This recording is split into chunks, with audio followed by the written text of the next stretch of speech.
Today's story comes from Luke, the 24th chapter. Now, on that same day when Jesus had appeared to Mary Magdalene, 2 disciples were going to a village called Emmaus, about 7 miles from Jerusalem, and talking with each other about all these things that had happened. While they were talking and discussing, Jesus himself came near and went with them. But their eyes were kept from recognizing him. And Jesus said to them, "What are you discussing with each other while you walk along?" They stood still, looking sad. Then one of them, whose name was Cleopas, answered him, "Are you the only stranger in Jerusalem who does not know the things that have taken place in these days?" Jesus asked them, "What things?"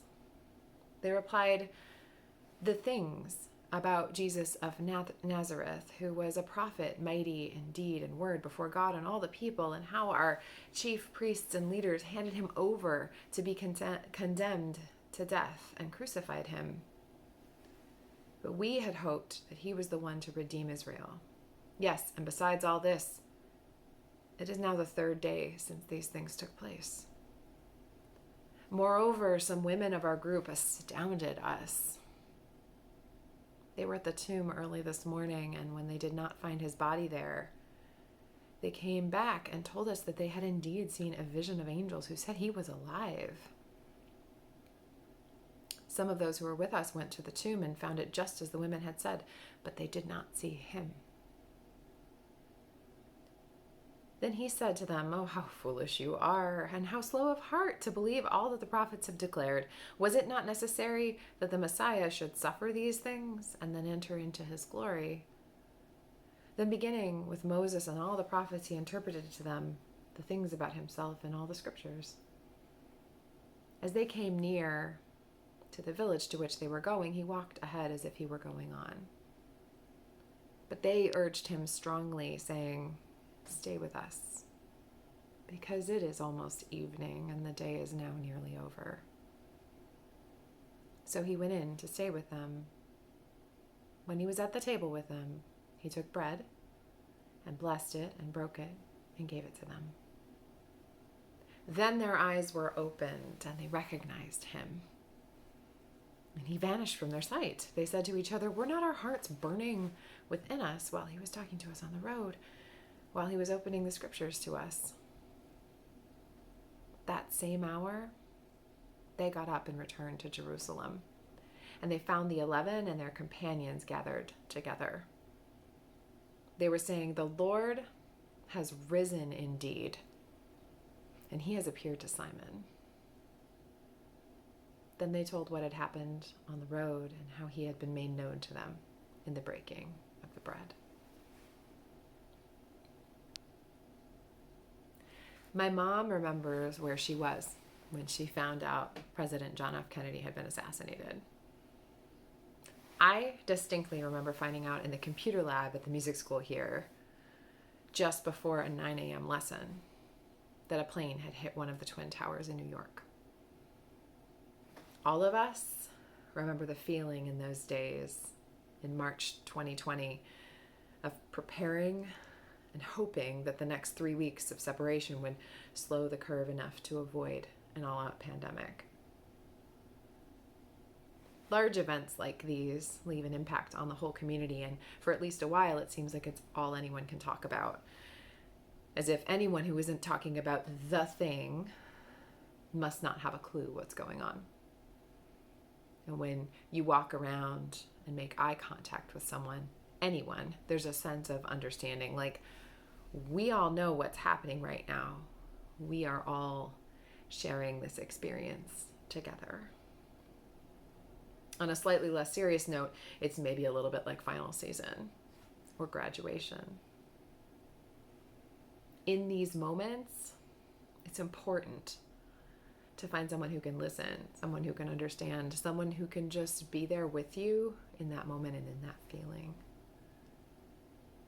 One of the things I love about today's gospel story is how important the verbs are. They're much more central than the nouns in this story. Jesus listened. Jesus walked. Jesus journeyed with these disciples. Jesus stayed with them. Jesus ate with them. Jesus didn't try to take away their pain or make it all better. Jesus walked with them and sat with them in their grief. Jesus gave them space to tell their story. Jesus' presence was revealed to these disciples, not in his teachings about Moses and the prophets, but in his simply being with them, in the meal, in taking time from whatever journey he had planned to stay with them and spend time with them. Now, some of our graduates are sticking around, but many are moving on. It's been said that as a campus pastor, I'm like a crossing guard. It's not my job to keep you in the street. It's my vocation to bring you safely from one corner to the next. It's my vocation to walk with you in this time and see you safely to the next chapter of your life and faith journey. All of you have been impacted by your time here, and all of you have impacted this community with your presence. Now, you all know how special this place is and how special this community is. But Christ's Church is so much more than one single community. Although it will feel different, you will find love and togetherness and inclusion in other places. And I deeply hope that the time you have spent with us will mean that you continue to build that vision of community wherever your life's journey takes you next. Your life of faith will bring you on journeys you can hardly expect. And you never know who you'll meet along the way.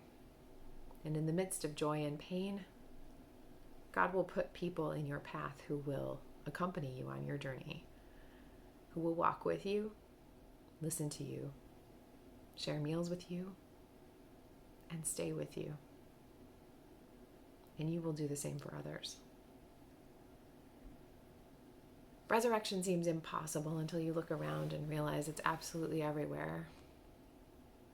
Of course, we are right in the middle of that time here in Michigan where you are seeing all of the green things coming up from grounds that looked dead just a couple of weeks ago.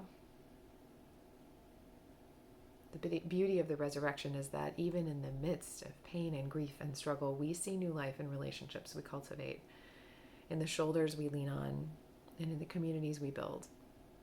The pain and sadness that comes with such moments of communal trauma shows us ways to look at who is around us, who is lifting us up, and how we can show up for others too. Jesus meets people where they are and travels with them. Jesus meets you where you are and travels with you. Wherever you go, you will be shaped by the communities you have inhabited and the relationships you've had.